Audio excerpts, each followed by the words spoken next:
everyone, welcome to my channel. Welcome to today's video. Today's video is going to be an extension of Sunday's video, a part 2. And if you didn't see Sunday's video, it was on the Natasha Denona I Need a Nude palette. I'll have that video linked above and below. Today's video is going to be on the Natasha Denona Xenon palette. I'll be doing 5 looks with this palette, just kind of giving my overall thoughts now that I've used it a few times.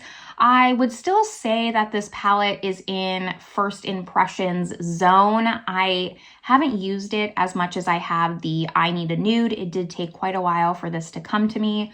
So even though I've done 5 looks, this is still, I'm going to consider it a first impression just until I do my palette ranking. If you like eyeshadow palette videos though, please give this video a thumbs up. Subscribe if you haven't yet. I would love it if you stuck around. But with all that out of the way, let's just get started talking about this palette. All right. So Natasha Denona did release 2 midi palettes just really quickly, one after another, and they are on completely different ends of the spectrum. We have the I Need a Nude, which was kind of like this cool tone, nude color. I mean, the name says it all. And then we have the Xenon palette. And I think we were all riding the high from the I Need the Nude, at least I was, because that is just a fantastic palette. So I blindly purchased this. I was like, another just smash hit from a Natasha Denona, add to cart, that's it. And I got it in my hands, and along with everyone else, I was just a little bit confused. Now, I have seen some controversy, just is this 50 Shades of Grey or is there some depth to it? Personally, for me, I do see some blue tones in here. It is very redundant. I'm going to save a lot of my thoughts for the end here, but I do see some blue. I do see some pink. Do I think that it looks like it was marketed online? No, but here we are. I'm just going to go over my 5 looks first though, and then we'll finish this up with my final thoughts and we'll dive more into if I would recommend this palette, if I like it, the formula, etc. So let's get started with look number 1. For the first look, I kind of wanted to do a smoky liner, really have that be the focus of this look. So first I'm just going in and building the crease with the shade Flurry, just trying to define my crease a little bit more and also applying that to the lower lash line while I just have it on my brush. Then I'm gonna start in with the darkest matte that I have, which is Sposh. And I'm lightly making a thin line on my upper lash line because I am gonna smoke that out, but I want most of the depth with that shade and I don't want it to get out of hand like I did with one of my I Need a Nude looks, if you saw that video. Then I'm taking the shade Ebb and I took a fluffier pencil brush, and this is where I'm starting to diffuse that liner a little bit more, adding a little bit of a wing and making it just a little bit more smoky. Then I'm taking Snert, which is kind of like a mid-tone gray, and I'm using that to just diffuse that Ebb shade even more to have it really blend into the lid. And I'm kind of just perfecting my wing there, making sure I like the lower lash line, going back in with Ebb and just building back up that color that maybe I lost from Snert. So making sure that I like how diffused it looks. I really did. This is actually maybe my favorite look out of all of them. Then I'm going in with the shimmer, which is Stellar. I like this one a lot because it's a very much scattered shimmer with the most translucent base, I would say, out of all the shimmers in this look. And then I'm going in with Neve, which is supposed to be like a pinky shimmer, but it's really not. And I'm putting that on the inner corner. This is a little bit more frosty flaky. I took my Lisa Eldridge lipstick in the shade Ribbon, and that completed the very first look.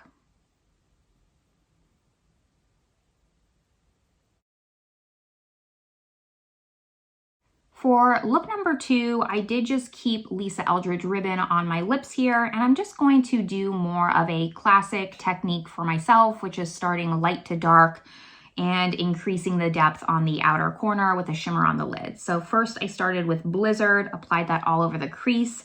Then I went in with Snert, which is the next deepest matte in the palette, and I'm building up the depth on the outer corner there, making sure to apply it to just a smaller area more and more. Afterwards, going in with the deepest matte that I have, which is Night Sky, and I'm using a pencil brush here to really just concentrate it where I want it. the most pigment, the most payoff, and then using a clean brush right here to blend it out further with just whatever pigment is already on my lid. There's no additional product on that brush.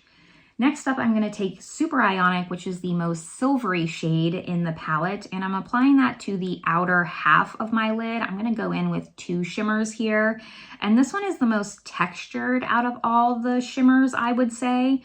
So I did really like the shade, but it is very, very silver. And then I took Rhyme, and I'm putting that on the inner part of my lid. This is the whitish shimmer shade in the palette. And I took Stellar, which is the shimmer I used in the very first look, and I'm applying that to the inner corner. I would say on the lids, you know, between some of these shimmers, it's hard to differentiate. Like, I don't really see a difference between Rhyme and Stellar, but I used them just to see the kind of difference I could see in the moment, and the conclusion is there's not much of a difference. For look number 3, I really wanted to see how neutral I could go with this palette if it was really just like a one-trick pony. So I took the shade Contrail, which is the matte white, and really just placed that all over the lid to really just set. Then I'm taking a big fluffy blending brush and using the shade Flurry. I don't want it too concentrated, which is why I'm using a fluffier brush rather than a thinner one. I really want this to be all about the shimmers. So I took the taupiest shimmer in this palette, which is the shade Scurft. I can't get over these shade names, and put that on the outer half of my lid here.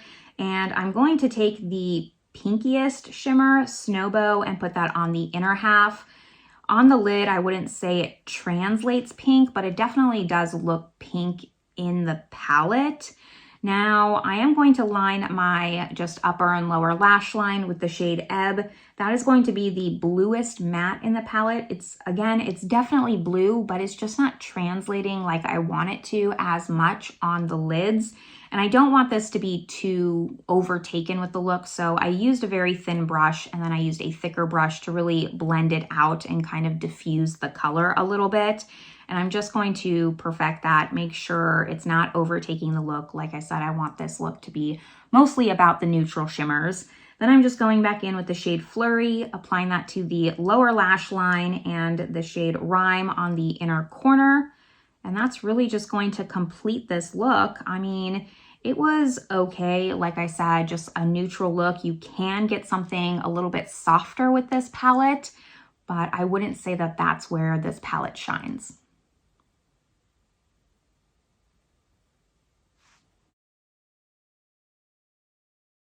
Since look number 3 was all about being neutral, look number 4 is really turning up the drama. First, I'm going to take the shade Blizzard, really just apply that all over the lid, give it a nice base for what I'm about to do, which is taking the shade Cygnus, and I'm wetting my brush here to get the most payoff as possible, and I'm applying this shade all over the lid. This shade is stunning. I do recommend spraying your brush to just get the most amount of payoff. I did before this try it without spraying my brush. It didn't work out. It wasn't really sticking like I wanted it to, but I'm applying this all over the lid, blending it out at the edges so it doesn't look so harsh.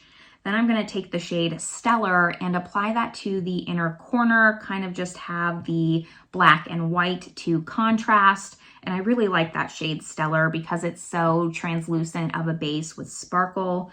Going in with the shade Snert, I'm applying that to the lower lash line, and then I'm going to also tight line with my black liner just on the upper and lower waterline. So that's what I'm doing there to just add even more definition. After that, like, Cygnus just wasn't giving me the sparkle that I wanted. So I'm using my finger to just try and re-intensify the black sparkle, and that helped a lot. So this is what I came up with. Kind of simple, but still pretty dramatic, if I do say so myself.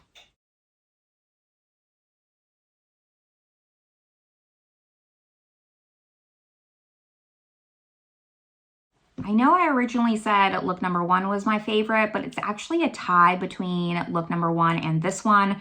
I'm going to be doing like a blue halo eye. So I'm taking the shade Ebb, and I'm very, very carefully, very lightly going on the outer and inner corner with this shade. I'm using a very stiff blending brush to apply that.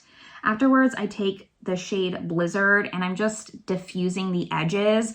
But a lot of this look was just building up that ebb shade and going back and forth.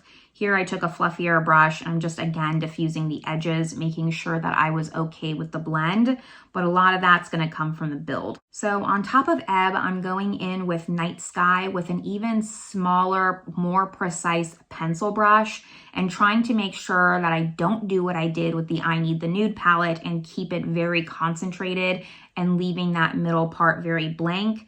I am trying to mimic the halo on my lower lash line. I don't think I succeeded that well, but I do think that my halo turned out much better than the I Need a Nude.